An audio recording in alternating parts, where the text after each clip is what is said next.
Francis Ngannou's PFL debut absolutely flopped from a box office standpoint. Today, we're going to take a look at the pay-per-view buys for Francis Ngannou's PFL debut at Battle of the Giants, and we're going to talk about what this means for the PFL and UFC competitors in general as a whole, and also UFC co-promoting with other organizations. We're going to talk about the possibility of that. So stick around to hear my thoughts.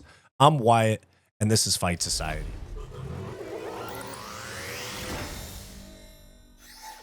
All right, guys, so this news is about a week and a half old, but I did not see it, so I'm covering it.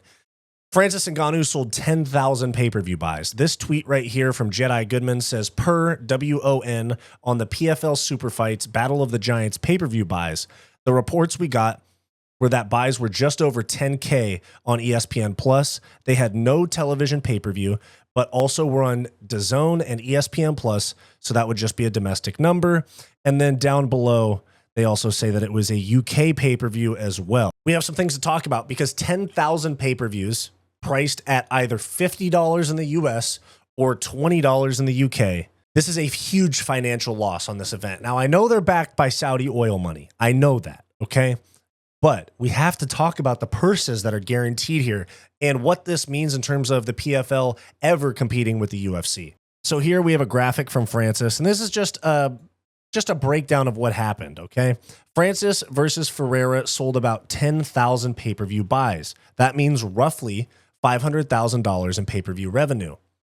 Ferreira's purse was $2 million because that is part of Francis Ngannou's PFL contract, is that his opponent makes a minimum of $2 million for one. And then it also says that Ngannou was guaranteed $8 million for this fight and $12 million for his next fight, on top of a $2 million signing bonus. And they opened PFL Africa under him. It's launching in 2025. And they gave him equity in the company. And they already let him go box. Francis has bagged a pretty penny in the last 12 months, guys. I'm telling you. Francis has made, let me see, $8 million for Ferreira, $20 million for Anthony Joshua, $10 million for Tyson Fury. In the last 12 months, just on fight pay alone, not even sponsorships or endorsements, Francis Ngannou's made like $40 million bucks, almost $38 million, somewhere in that range. For reference, Ngannou versus Stipe, which was Francis's last MMA pay-per-view before this fight, had 350,000 buys. So we got some things to talk about in regards to Francis and in regards to their PFL's viability as a UFC competitor, okay? We have a heavyweight champion that has had his name severely diminished by the fact that the UFC basically erased him from history. They did not include him in the best 100 knockouts at the Apex. There's also UFC countdowns where they talk, I think it was UFC 305, where they talked about the African Kings, where Israel Adesanya, when he was referring to himself, Kamaru Usman, and Francis Ngannou, I'm fairly certain they edited Francis's name out of the countdown. So there was this huge effort to kill Francis Ngannou's notoriety by the UFC. And it worked. The UFC plays hardball. They do shit Trump's way, you know? Dana and Trump are boys. Dana's moving like Tony Soprano out here, moving like Tony, no kizzy. And so what you have here is, like I've said in other videos about how, especially in regards to Conor, how the UFC learned their lesson from Conor in terms of and from Vince McMahon, in terms of letting stars get bigger than the brand, because it gives them too much negotiating power. And it also gives them the ability to just leave altogether and not even do the sport. The UFC let Conor McGregor go and box. He made $150 million, and it took him 2 years to come back, and then he was never the same. And then now he's doing Hollywood stuff.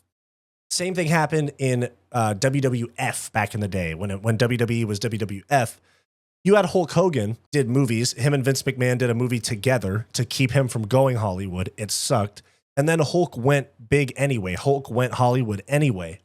And Vince lost his biggest star, and then he ended up going to WCW and doing the whole NWO thing. I'm not a huge wrestling fan, but I did just watch the Vince McMahon documentary, and I did see a lot of things that Dana learned from Vince McMahon, and things that Vince McMahon did that Dana also did, or mistakes Vince made that Dana adjusted for. And they both made some of the same mistakes. And I think that the UFC has gone out of their way to make UFC the brand the absolute biggest thing possible, while not promoting fighters, because then they don't want to give fighters the leverage to go do other things. They talked about Sean O'Malley like he was a huge star, like Conor level star, and he's not. He doesn't pull numbers like Conor, and he doesn't pull money like Conor because his fan base doesn't spend money. They're teenagers. They do not spend money on fights. Now, when we take a look at all of this info in regards to Francis, he's such a financial loss without the UFC behind him. And I can guarantee you that the boxing fights in Saudi Arabia were massive financial losses as well. The PFL doesn't make money, and neither do these giant boxing events. And it's because the Saudis are willing to lose a lot of money to put on a spectacle. And they're also backing the PFL. They're investors in PFL. This kind of deludes the facts of combat sports because typically, if you don't sell pay-per-views, you don't get paid like you sell pay-per-views. Francis is not selling pay-per-views and getting paid like he sells some of the most pay-per-views in combat sports, which is absolutely insane. And it's just because of the money that's being pumped in from the Middle East, which is fine for now. And I'm happy for Francis. I'm not trying to pocket watch and be like salty about Francis making money. I'm not trying to say he didn't earn it. I'm just saying objectively in the UFC, if he sold 10,000 pay-per-view buys, he would no longer be a main event. Mighty Mouse sold more than that. Amanda Nunes sold more than that. I'm just saying, this proves that Francis does not have name value outside of the UFC banner. And he might be deluded about this because he's gotten paid so much, and which is a dub for him. Good for Francis. I'm not trying to take anything away from his journey, the way that he took the risk and left the UFC and still bagged probably $40 million in the last year, all while being semi-graceful, while Dana just talks loads of shit about him and lying, to be honest. Dana's lying about Francis Ngannou. He would not have made $40 million in about 12 or 13 months if he was still in the UFC. Let's talk about a co-promote between the UFC and the PFL. I thought it was a possibility because the fans would be calling for John Jones versus Francis Ngannou. But now after seeing 10,000 pay-per-view buys, I know some people illegally stream fights, but UFC is not going to touch this shit, you know? Dana is going to go, L's in the chat. Peace out, Francis. Take that 40 million into the sunset because you're not working with us again. Something I mentioned, Dana and Vince McMahon. Vince McMahon would have beef with people and then bring them back in. He was sued by female talent that were on the roster for making advances on them, things like that. And he ended up bringing them back because it was what was good for business. Dana does not act like that.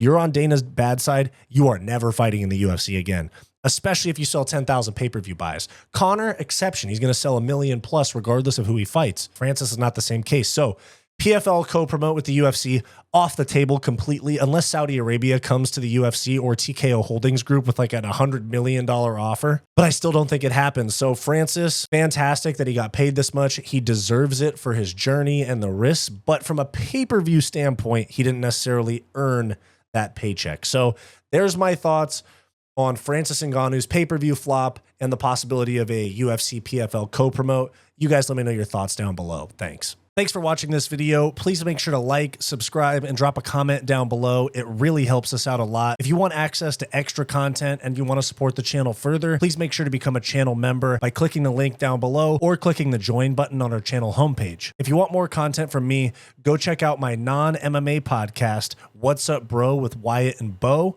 in the link down below. Go watch this suggested video, and I'll see you next time.